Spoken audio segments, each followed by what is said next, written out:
Social media trolling ఓ నిండు ప్రాణాన్ని బలి తీసుకుంది.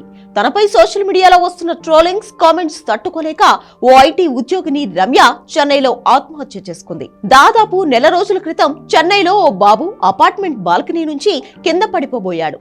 బాల్కనీ నుంచి పాక్కుంటూ వచ్చిన చిన్నారి అక్కడి నుంచి జారి కిటికీకి ఉండే చిన్న షెడ్ మీద పడి ఆగిపోయాడు. ఇది గమనించిన స్థానికులు వెంటనే ఆ బాబును కాపాడారు. ఈ వీడియో సోషల్ మీడియాలో తెగ వైరల్ అయింది. నేషనల్ మీడియా కూడా ఈ విజువల్స్ ను హైలైట్ చేసింది. అప్పటి నుంచి రమ్యకు సోషల్ మీడియాలో వేధింపులు మొదలయ్యాయి. బాబు బాల్కనీ నుంచి పడిపోతుంటే వాళ్ళ అమ్మ ఏం చేస్తోంది అంటూ చాలా మంది కామెంట్లు పెట్టడం మొదలు పెట్టారు. ఇలాంటి వాళ్లకు పిల్లలు ఎందుకు అంటూ పోస్టులు పెట్టారు.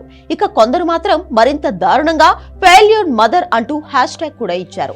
రమ్య గురించి చేసిన ప్రతి పోస్ట్ లో ఈ హ్యాష్ ట్యాగ్ ను పెట్టి వైరల్ చేశారు. మొదట్లో కాస్త నార్మల్ గానే ఉన్నా రాను రాను ఈ ట్రోలింగ్ ను రమ్య తట్టుకోలేకపోయింది. తనను ఫెయిల్యూర్ మదర్ అనడంతో తీవ్ర మనస్తాపానికి గురైంది. చెన్నైలోని తన ఇంట్లోనే ఎవరూ లేని సమయంలో ఆత్మహత్య చేసుకుంది.